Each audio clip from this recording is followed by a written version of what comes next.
are now looking at a 2025 Haval H7 Super Luxury 2.0T 4x4 in some sort of silvery grey metallic. And the entire time I was driving this, the pointy front end reminded me of something. Another car. But which one? Anyway, this ties in quite nicely with my most recent complaint in the motoring scene, which is that it's getting increasingly difficult to tell the latest crossover/SUVs apart. So far, I've confused a Chery with a Toyota, mixed up Jolion and JQ, plus I've easily muddled up a dozen Chinese with Koreans, and vice versa. Haval is not only Chinese, but also guilty of burping crossovers into the world at alarming rates, which is why I was initially puzzled when this angled facade arrived for testing. Is it a rebadged Chery, or even a disguised Mahindra? Because that's what its bizarre stature and unconventional proportions suggest. Nope. This is a pure Haval H7, although it bears little resemblance to the sleek first generation we tested a few years ago. Also, a minimal amount of research on the internet reveals that, at least in its domestic market, things get even weirder, with pseudonyms and relatives called Cool Dog, Dargo, H-Dog, Lemon, and Big Dog. How barking mad is that? Right. Made by parent company GWM in China, the Haval Big Dog arrived in South Africa at the beginning of the year, 2025, with 2 trim levels, a choice of 2 turbo petrol engines, and the chickened out name H7. I would have given anything to see what would have happened in our joyful motoring scene if they kept that K9 name. Because this fairly big SUV's butch design lines and chunky details almost sit up and beg for it. Just look at those overly flared fenders, almost like old ponton-style classics have. Except that they don't have large black plastic wheel arch trims with what looks like silver Allen bolt fasteners. And our apologies, we never tried turning them.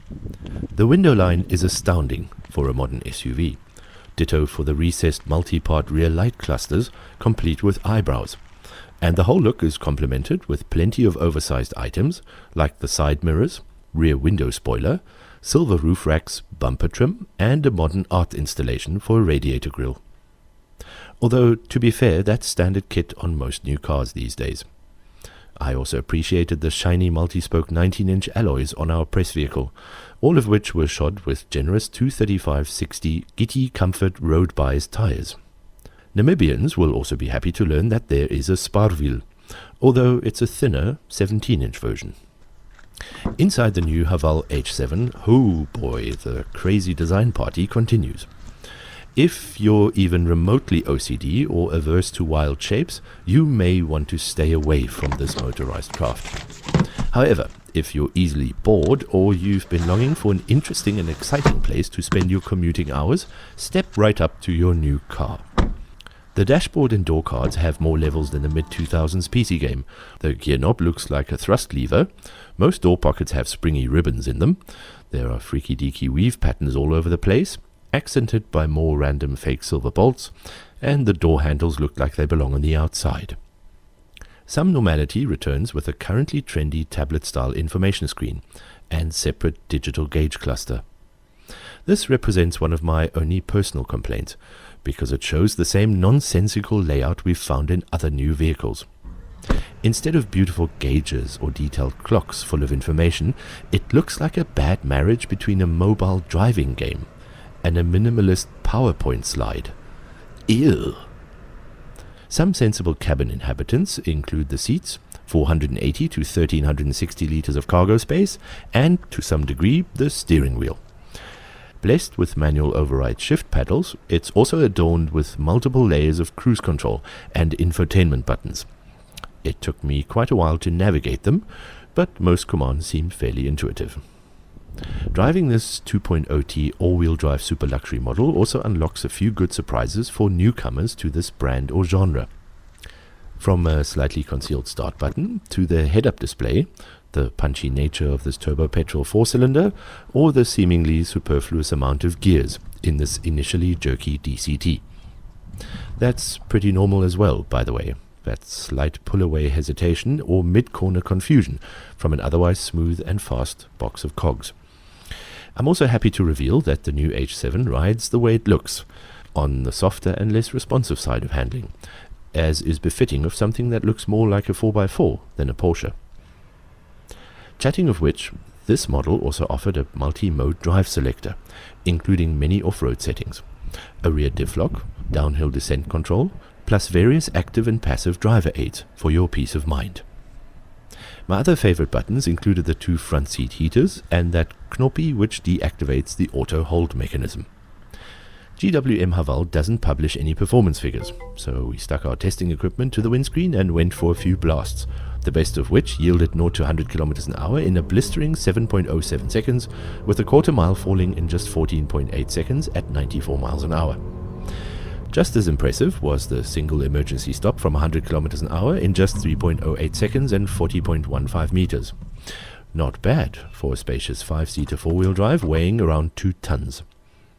Haval claims average fuel use of 9.1 liters per 100 kilometers from the 61-liter tank, and, as always, our results hovered about 2 liters above that figure. They also allege dimensions of 4.7 meter length, 1.8 meter height, 1.9 meter width, plus a very welcome 210 millimeters of ground clearance.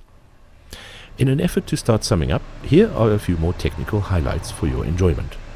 Autonomous emergency braking and adaptive cruise control, Apple or Android phone integration, 360-degree camera, power tailgate and panoramic sunroof, LED headlights and plenty of storage or charging options. All this can be yours for the princely sum of 675,000 Rand, which also includes a 7-year 200,000 kilometer warranty and roadside assistance, plus a 7-year 75,000 kilometer service plan. Except for that last bit, all of that is excellent news for someone craving a strange but comfortable luxury 4-wheel drive SUV, whose front end resembles that of a recent Mustang. Thanks so much for watching.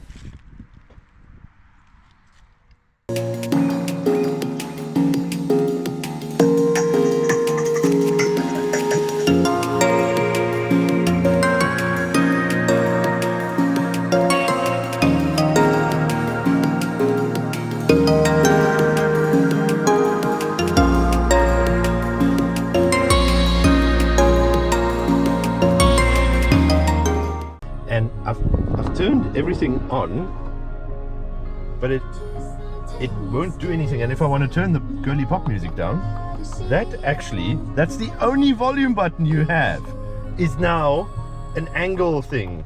And how close am I to the wall? I think I'm in the wall, but the car will not beep.